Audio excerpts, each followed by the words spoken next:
Hello everyone, welcome to Crime Search. Alex Murdaugh scammed countless clients, and the biggest fraud that he had committed was the case of Gloria Satterfield.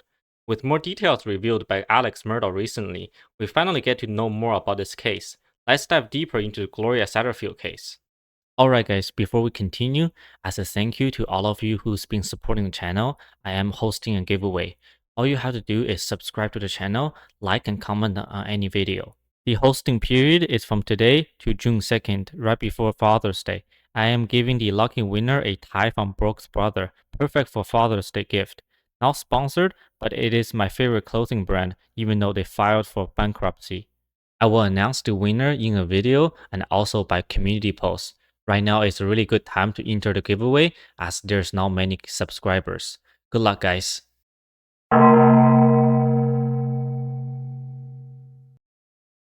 The Murdaugh family had lots of properties, and with Alex's parents getting older, they needed to hire caretakers and housekeepers to help them with everything.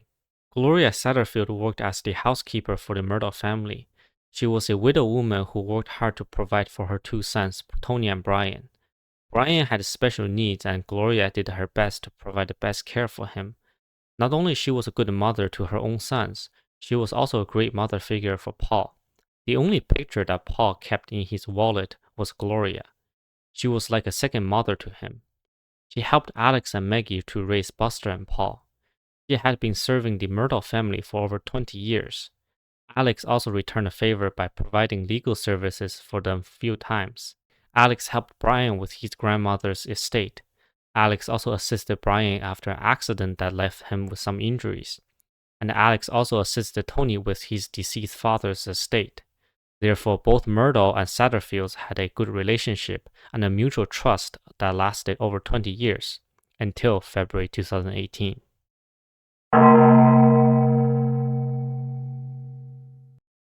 On February 2nd, 2018, 57-year-old Gloria Satterfield was reported to have fallen in the front steps of the now famous Moselle property, where the double murder took place. Then on February 26, 2018, she died due to a combination of medical conditions, including a stroke. In the first Murdaugh video, we briefly listened to the 911 call that Maggie made asking for emergency assistance for the accident. 911, where's your emergency? 4147 Moselle Road. Okay, can you give me the address one more time, make sure I got it right? Yes, 4147 Moselle Road. Okay, what's going on out there? I'm sorry? What's going on out there? My housekeeper has fallen and her head is bleeding. I cannot get her up. Okay, you said she's fallen. She's bleeding from the head? Yes. Okay. How old is she? I'm not sure, like 58 maybe. Do you know if she fell from standing or not? No. Where'd she fall from? She fell going up the steps, up the brick steps. Okay, so she outside or inside? Outside. Okay. The interesting part of this call, as pointed out by this comment, was about the attitude and emotions of Maggie and Paul, as Gloria literally bleeding in front of their stairs. Their attitude seems to be more annoyed rather than shocked. Both Maggie and Paul were on the phone, so therefore no one was attending the injured Gloria. According to Maggie and Paul, they were sleeping when the accident happened, and they were awakened by the fall. When they went to check on Gloria, they stated that Gloria could not speak properly, she could only mumble. According to Alex, he went to work in the morning and received a call from Maggie that Gloria was seriously injured. Upon arriving, he found Gloria, Maggie, Paul, and his employee Ronnie Freeman on the patio. Gloria was there sitting up. There was a big pool of blood and a lot of blood on the side of her face. And shortly after he arrived there, EMS arrived and attended to her. He claimed that he did not know Gloria would visit them that day, but after talking to Maggie, he learned that Gloria was coming to be paid. Alex's mom left town without paying Gloria for her work and asked Maggie to pay her on her behalf. Therefore, Maggie knew Gloria would be visiting. Alex also claimed that he talked to Gloria before the ambulance took her away. Alex followed the ambulance to Carleton Hospital. He claimed that Gloria still maintained limited mental capacity. She knew what happened and answered all questions correctly. According to Alex, when he asked Gloria what happened, Gloria told him the dogs tripped her and caused her to fall. He said when he arrived, Gloria was sitting at the bottom stair of the front porch, and when Maggie found her, her head landed on the brick ground, and her feet were still on the second stair. She was upside down, lying unconsciously on her back. However, after the investigation, witnesses and first responders said Alex wasn't even there before they took Gloria away in an ambulance. The dogs usually sleep in the kennel, and would not be around the house unless someone purposely let them out. Since both Maggie and Paul were in the house sleeping, then no one should have let the dogs out. So it seems like Alex made up this whole dog narrative. Some suspected that the Murdaughs purposely tried to kill Gloria. However, this is unlikely because they would definitely make sure Gloria was dead at the scene, as opposed to just being seriously injured and risking the chance of Gloria being saved in the hospital and telling everyone the truth after she wakes up. So, what would be the motive of Alex creating this dog narrative?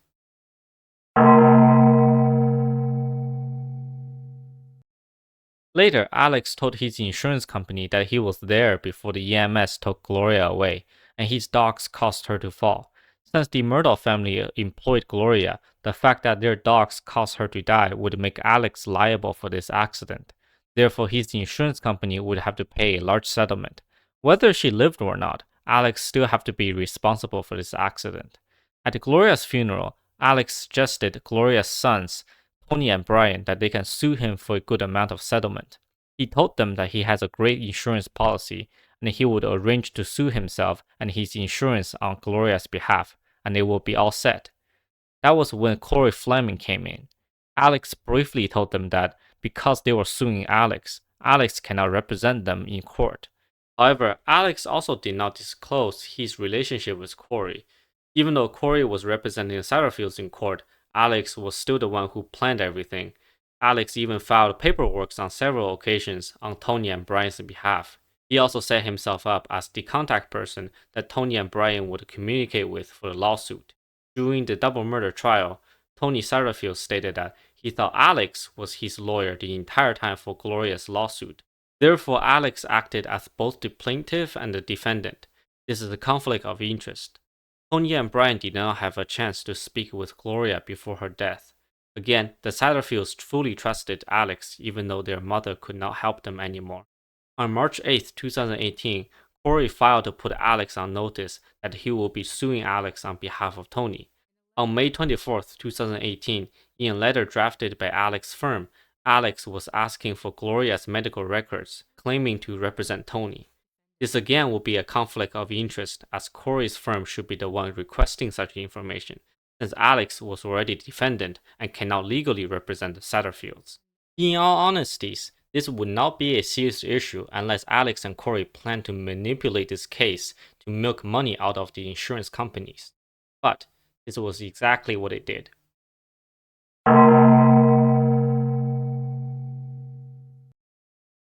Originally, Tony was appointed as Gloria's personal representative on March 28, 2018. As mentioned in the Murdaugh Money video, a personal representative must be appointed to manage their estate when someone dies intestate. In October 2018, as the settlement got closer, Alex and Corey decided it no longer fits their plan to have Tony as Gloria's personal representative. They convinced Tony and Brian that their needs would be better served by someone who understood the business.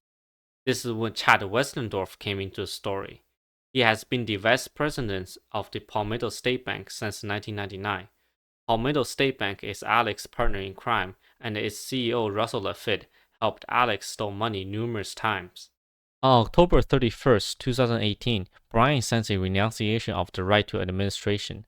On November 16, 2018, Tony also signed the same document to renounce his rights. The Satterfields signed away their rights to have any say in decisions or to receive any information on their own mother's estate.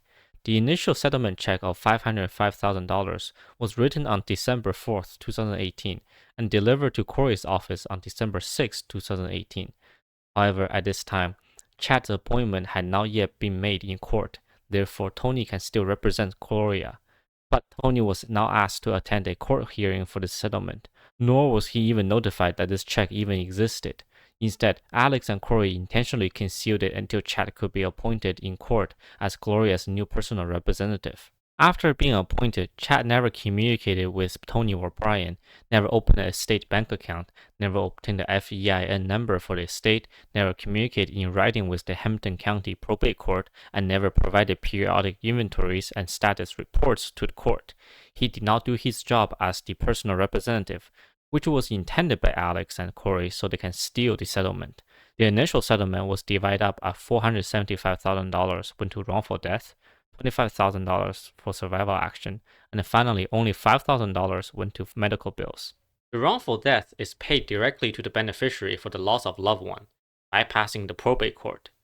Survival action is the time period from when the accident happened until Gloria's death. It is for the pain and suffering of Gloria. The medical fees go to the hospital, and the survival action gets held back and must go through the probate court before it can be distributed. Gloria's medical bills were above $600,000, therefore Chad Westendorf did not promote the Satterfield's best interest when representing Gloria, as $30,000 was not even close to cover her medical bills. Upon receiving the first check, Corey sent Alex a check to his fake Forge account in the amount of $403,000. Another much larger check from the umbrella policy at the Nautilus Insurance Company was also negotiated in March. This settlement is much larger, coming in at $3.8 million, bringing the total to $4.3 million. The total amount of settlement was then improperly distributed in court, and around $2.1 million was sent to Alex's fake Forge account. One important part is that the payments are calculated much like an insurance. All aspects of a human life were taken into account for the calculation. As much as people like to think that human lives are invaluable, economically that's not the case. Gloria was a 57-year-old widow who wouldn't be working for very long, and she did not have any dependents as Tony and Brian were adults. Therefore, the market price for her settlements should be around $500,000 to $2 million max. $4.3 million is an extraordinary amount of settlement for a 57-year-old widow who would be retiring soon. The truth is that Alex pressured his insurance company Nautilus to pay as much money as possible for the settlement. Alex threatened Nautilus that if they don't settle this case, there will be more verdicts and they will potentially have to pay more. Alex, with his connections in Hampton County, could easily make the jury give out more verdicts to bully Nautilus.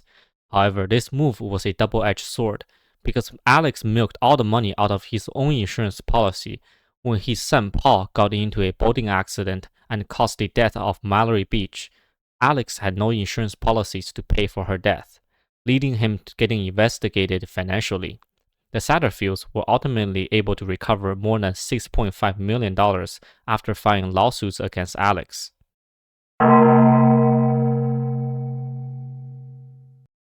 Even though Alex was found guilty for the death of Maggie and Paul, there are still more indictments and charges waiting for him. In a court document filed in May 1, 2023, Alex changed his narrative and stated that there were no dogs involved in the fall, and the Satterfields cannot pursue settlements for the same case twice. As stated before, the main reason the dogs were involved in this case was that Alex could justify that he caused the fall, so he could milk money from his insurance company.